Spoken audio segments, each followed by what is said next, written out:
할렐루야. 우리 귀하고 복된 주일입니다. 우리 예배의 자리에 나오신 사랑하는 성도님들과 또 각 가정에서 영상으로 예배하시는 성도님들을 예수님의 이름으로 환영하고 축복합니다. 우리 곁에 계신 분들과 우리 환한 표정으로 두 손 신나게 흔들면서 우리 인사하겠습니다. 잘 오셨습니다. 반갑습니다. 잘 오셨습니다. 반갑습니다. 오늘은 2월 셋째 주일이자 우리 교회력으로는 예수님께서 우리의 구원을 위하여 받으신 고난을 우리가 기억하고 주님의 말씀과 삶을 묵상하는 사순절 첫 번째 주일이기도 합니다. 고난의 때가 지나가면 부활의 아침이 찾아오는 것처럼 우리 삶의 자리에도 주의 은혜로 참고 견디면 기쁨의 날이 다가오게 됨을 믿습니다. 아멘이시죠? 믿음의 굳게 서서 감사함이 넘치는 우리의 삶의 자리가 되기를 예수님의 이름으로 축복합니다. 또한 우리가 2월은 계속해서 선교와 교육을 위해서 함께 기도하고 있습니다. 우리 교회가 선교하고 후원하는 교회와 기관과 선교지들이 주보에도 기록되어 있고 선교 현황판에도 자세히 안내되어 있습니다. 우리의 드려지는 예물이 주의 영광을 위해서 곳곳에 쓰여지고 있습니다. 기도 선교사 또한 물질 선교사가 우리가 되어서 주의 사명에 동참할 수 있기를 간절히 바랍니다. 특별히 이번 주 목요일부터 다음 주 금요일까지 7일간의 일정으로 우리 당의원들이 우리 선교지를 방문하게 됩니다. 코로나 이후에 우리가 참여하지 못해서 서신이나 이제 통신을 통해서는 우리가 확인하지만 정말 어떤 환경 가운데 사명을 잘 감당하고 있는지 당의원들을 둘러보고 또 격려해드리고 또 힘써 협력해야 할 것이 무엇인지를 살피고 돌아와서 더욱더 선교복을 통해서 우리가 더욱더 주의 나라를 확장하는 데 우리 시원선교회가 쓰임받을 수 있도록 그렇게 행할 수 있도록 하겠습니다. 그래서 우리가 단기 선교도 사실은 코로나 이전까지 행하다가 멈춰 있는데 이번을 계기로 내년부터 다시 우리 자녀를 위한 단기 선교도 시작하면서 비전을 품을 수 있도록 그러한 사명을 감당할 수 있도록 그 일정을 위해서 또 기도해 주시고 또 마음 모아 협력해 주시면 은혜가 되겠습니다. 계속해서 우리 교육부서 성경학교 수련회가 진행되고 있습니다. 이 시간에 유치부에서는 오후 2시까지 우리의 자녀들이 말씀의 은혜의 꼴을 먹기 위해서 지금 준비하고 진행하고 있고요. 이번 주 금요일과 토요일은 우리 초등부서가 또 토요일에는 우리 중등부서가 겨울 성경학교와 또 수련회를 은혜 가운데 진행할 예정입니다. 오고 가는 길들 안전할 수 있도록 우리의 자녀들을 은혜의 자리로 꼭 보내주셔서 어릴 때부터 주님을 인격적으로 경험해서 하나님의 귀하게 쓰임받을 수 있는 믿음의 세대가 될 수 있도록 여러분 마음 모아주시고 관심 가져주시고 또 후원도 허락하시면 감사하겠습니다. 아멘이시죠? 우리 다시 한번 이렇게 곁에 계신 분들과 이렇게 인사하겠습니다. 하나님께서 지키시고 도우십니다. 하나님께서 지키시고 도우십니다. 아멘이시죠? 하나님께서 우리의 삶을 지키시고 도우심을 믿습니다. 예기치 않은 일들을 왜 우리가 만나지 않습니까? 내 힘으로 감당하지 못할 고난의 자리가 왜 없겠습니까? 그럼에도 우리가 기억할 것은 무엇입니까? 하나님께서 우리를 돌보시고 지키신다라는 것이죠.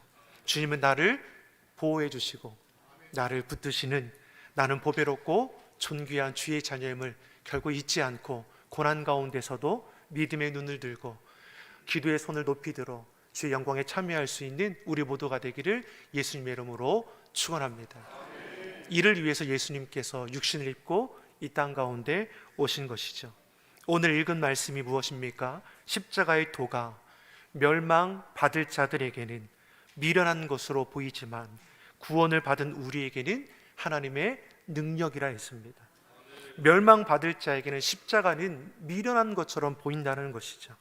예수님을 알지 못하는 자들에게 십자가는 어리석은 것으로 보였다라는 것이죠.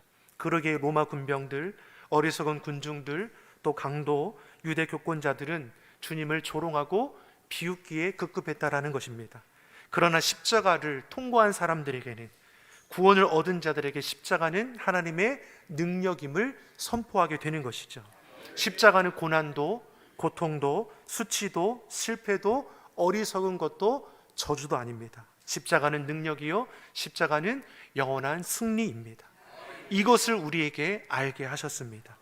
예수님께서는 오전 9시에 십자가에 못 박히셨고 6시간 동안 십자가에 달리셔서 모진 고통과 조롱을 받으셨습니다. 그리고 오후 3시에 운명하셨습니다. 그 고통의 6시간 동안 예수님께서는 십자가 위에서 7가지의 말씀을 남기셨습니다. 십자가 위에 남기신 7가지의 말씀을 우리는 편의상 가상칠언이라 말하는 것이죠. 이 7가지의 말씀을 통해서 이 시대에 믿는 자로 살아가는 우리에게 큰 위로와 또한 능력이 되기를 예수님의 이름으로 축원합니다. 시간상 7가지를 다 나누기 힘들 것 같고 4가지까지 함께 나눌 수 있도록 하겠습니다. 첫 번째, 예수님께서 십자가에서 남기신 첫 번째 말씀이 무엇입니까? 용서의 말씀입니다. 누가복음 23장 34절의 말씀을 우리가 같이 한번 보겠습니다. 같이 읽겠습니다. 예수께서 이르시되 아버지 저들을 사하여 주옵소서, 자기들이 하는 것을 알지 못함이니이다 하시더라. 그들이 그의 옷을 나눠 제비 뽑을세. 아멘. 예수님께서 십자가에 달리셨을 때 제일 먼저 하신 말씀은 저들의 죄를 사하여 달라는 용서의 기도였습니다. 여기서 저희는 누구입니까?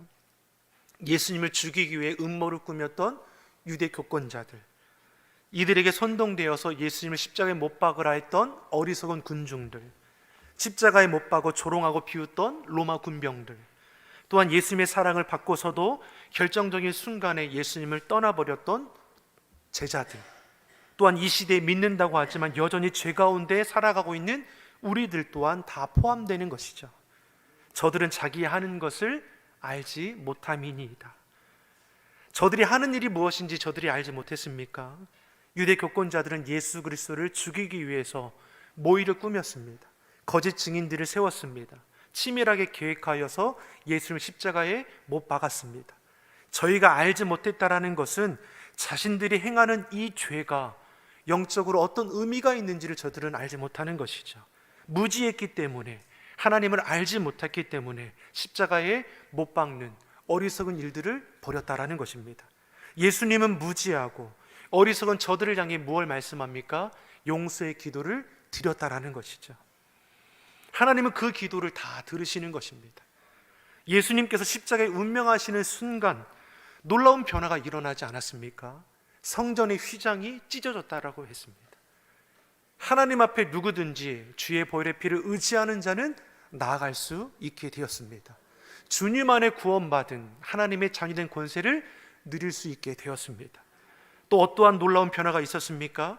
마가복음 15장 39절이 우리에게 이것을 말씀해 주고 있습니다. 마가복음 15장 39절의 말씀 같이 읽어보겠습니다. 예수를 향하여 섰던 백부장이 그렇게 숨지심을 보고 이르되 이 사람은 진실로 하나님의 아들이었도다 하더라. 지금 누가 예수님을 향하여 진실로 하나님의 아들이라고 고백하고 있습니까? 백부장입니다. 예수님의 처형을 지휘했던 로마 군병들의 백부장, 지휘관. 예수님이 죽으시는 그 순간에 그가 입술을 열어 고백하기를 진실로 하나님의 아들이라는 것이죠. 이 백부장은 수많은 사람들을 처형해 본 자 아닙니까? 죽음 앞에 몸부림치는 이들도 많이 보았습니다. 죽음 앞에 온갖 독서를 쏟아내고 저주를 쏟아붓는 수많은 죄인들을 보았다라는 것이죠. 그런데 예수님은 이전의 죄인들과는 너무나 다른 모습이었습니다. 불합리한 재판 과정에서도, 십자가를 지고 골고다 언덕을 오르는 과정 가운데서도, 온갖 수치와 모욕을 당하면서도 예수님은 침묵하셨습니다. 십자가에 못 박고 조롱하는 사람들을 향해 오히려 저들을 위해 용서의 기도를 드리셨습니다.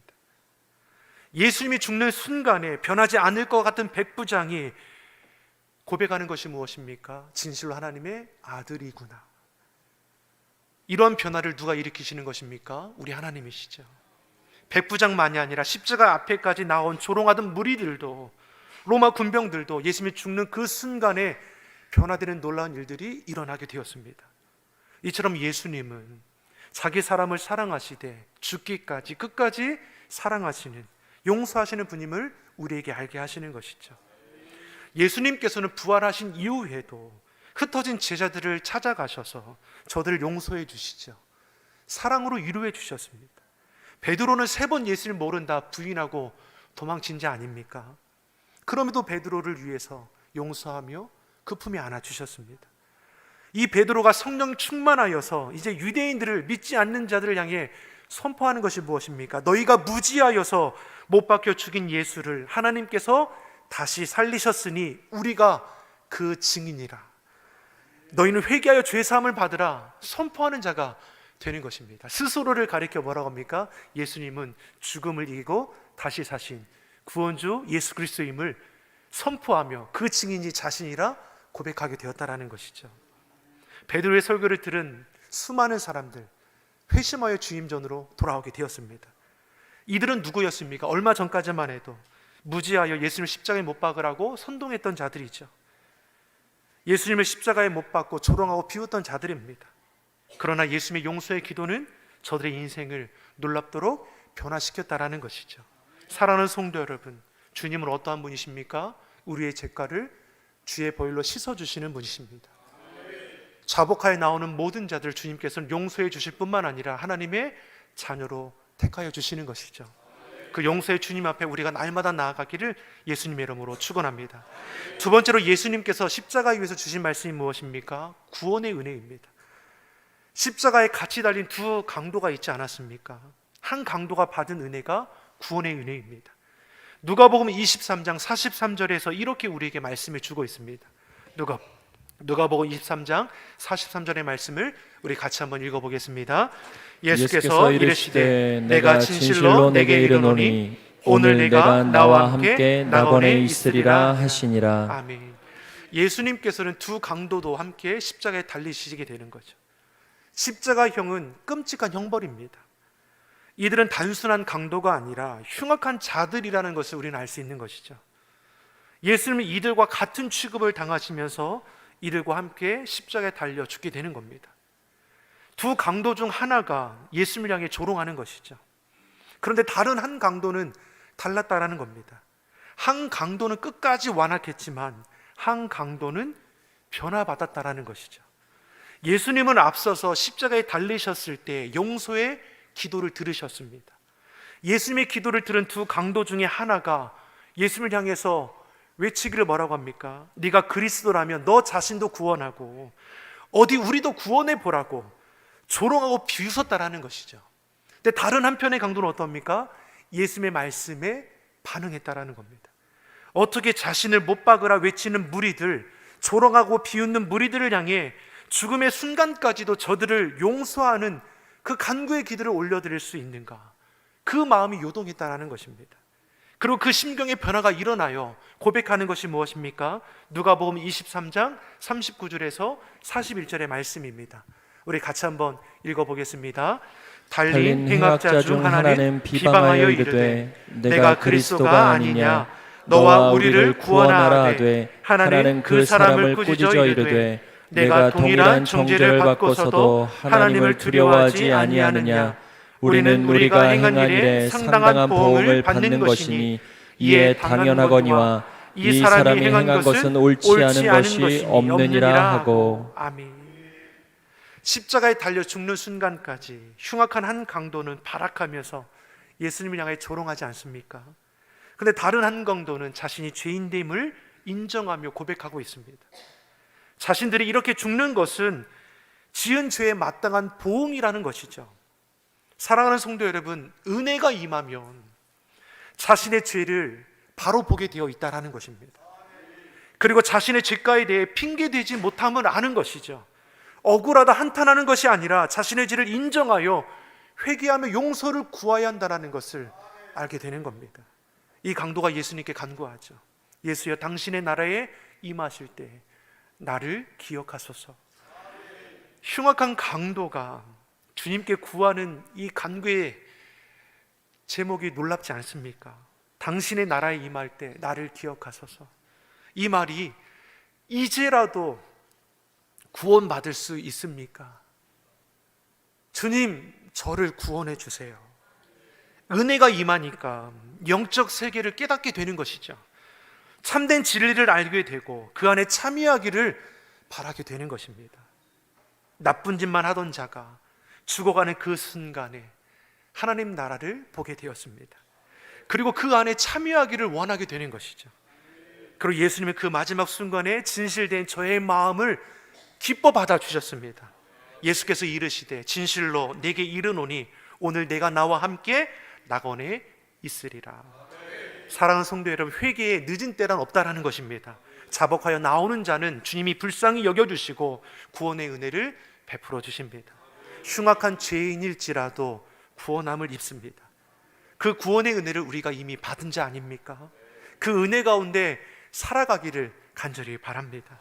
그 은혜를 경험하고 누린 우리를 통해서 주변에 주님을 알지 못하는 자들, 여전히 믿지 않는 자들, 완악한 자들을 위해 여러분 기도해 주시고 저들의 생명을 위해 복음 전하는 일에 끝까지 참여할 수 있기를 예수님의 이름으로 소망합니다.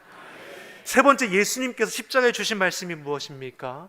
사랑의 섬김임을 우리에게 알려주고 있습니다.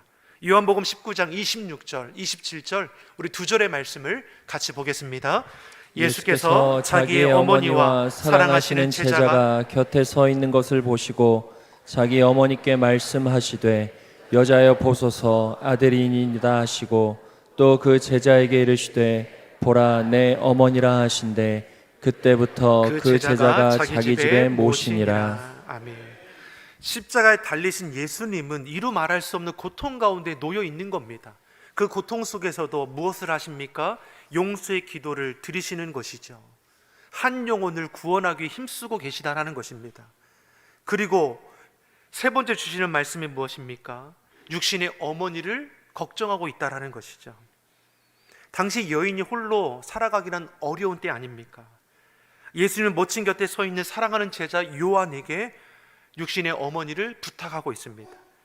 그리고 요한은 예수님의 말씀 따라 그때부터 자기 집에 모시기를 극진히 하는 것이죠.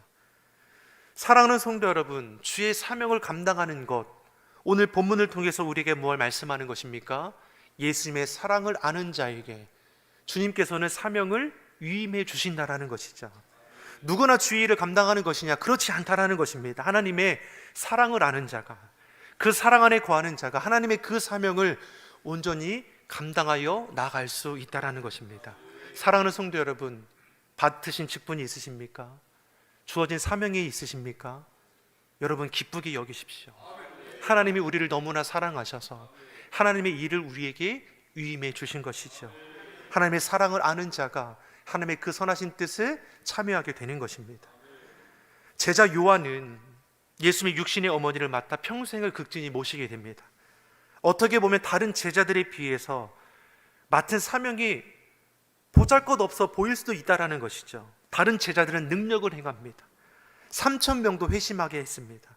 선교 여행을 통해서 곳곳에 제자를 양육했고 주의 몸된 교회들을 세웠습니다.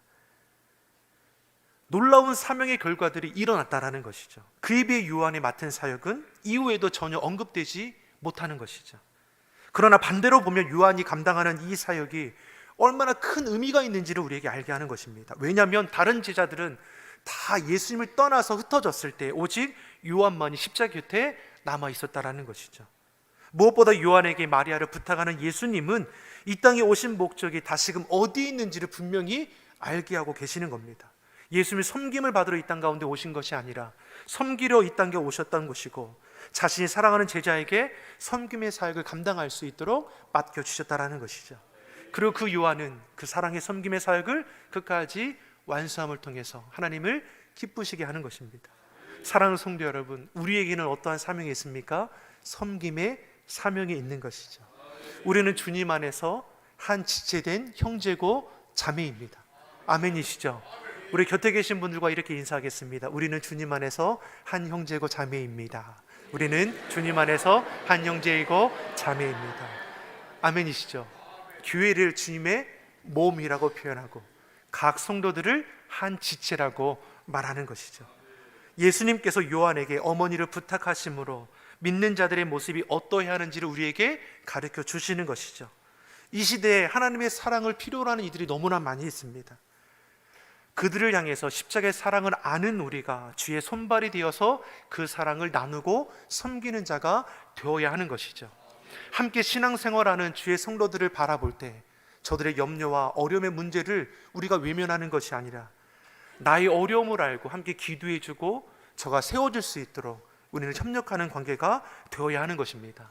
나아가서 이웃을 향해서도 직장 동료를 향해서도 우리의 사랑의 지경은 점점 넓혀져 가야 하는 것입니다. 사랑의 수고를 감당하는 것을 기뻐하는 저와 여러분이 되기를 예수님의 이름으로 축원합니다. 그리고 네 번째로 예수님께서 십자가에 주시는 말씀이 무엇입니까? 죄가 얼마나 무서운 것인지를 우리에게 알려주셨습니다. 죄의 싹은 사망이죠.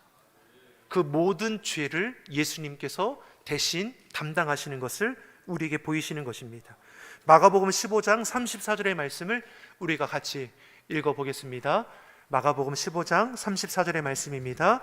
제9시에 예수께서 크게 소리 지르시되 엘리 엘리 라마 사막다니 하시니 이를 번역하면 나의 하나님 나의 하나님 어찌하여 나를 버리셨나이까 하는 뜻이라. 아멘.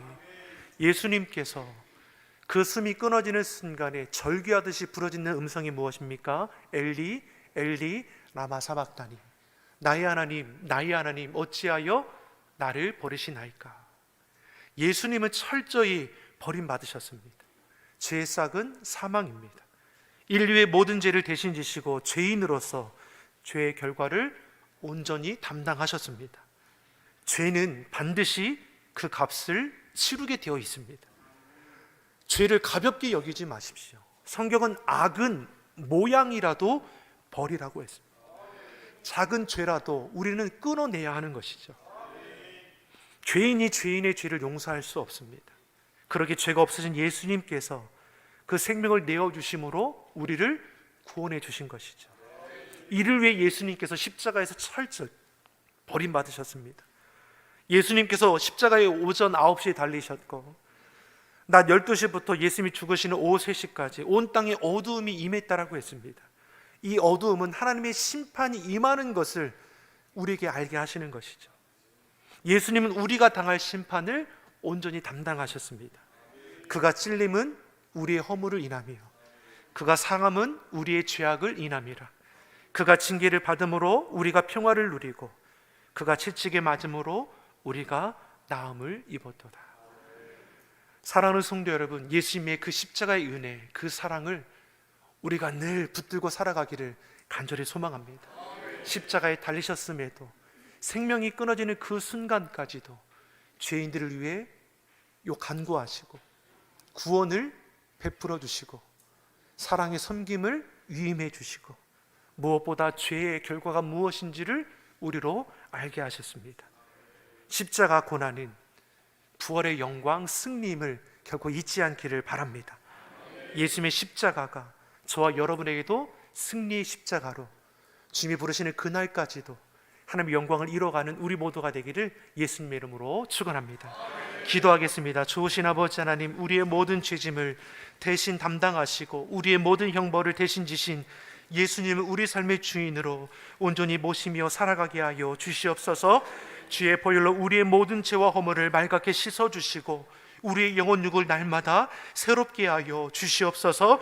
예수님을 따라서 용서하는 삶을 살아가게 하시고 사랑의 섬김으로 맡겨주신 사명을 기쁨으로 감당함을 통해 하나님의 뜻을 이 땅 가운데 이루어 가게 하여 주시옵소서. 주의 영광에 참여하는 신실한 주의 성도들이 다 되게 하여 주옵소서. 감사드리며 예수님의 이름으로 기도드립니다. 아멘.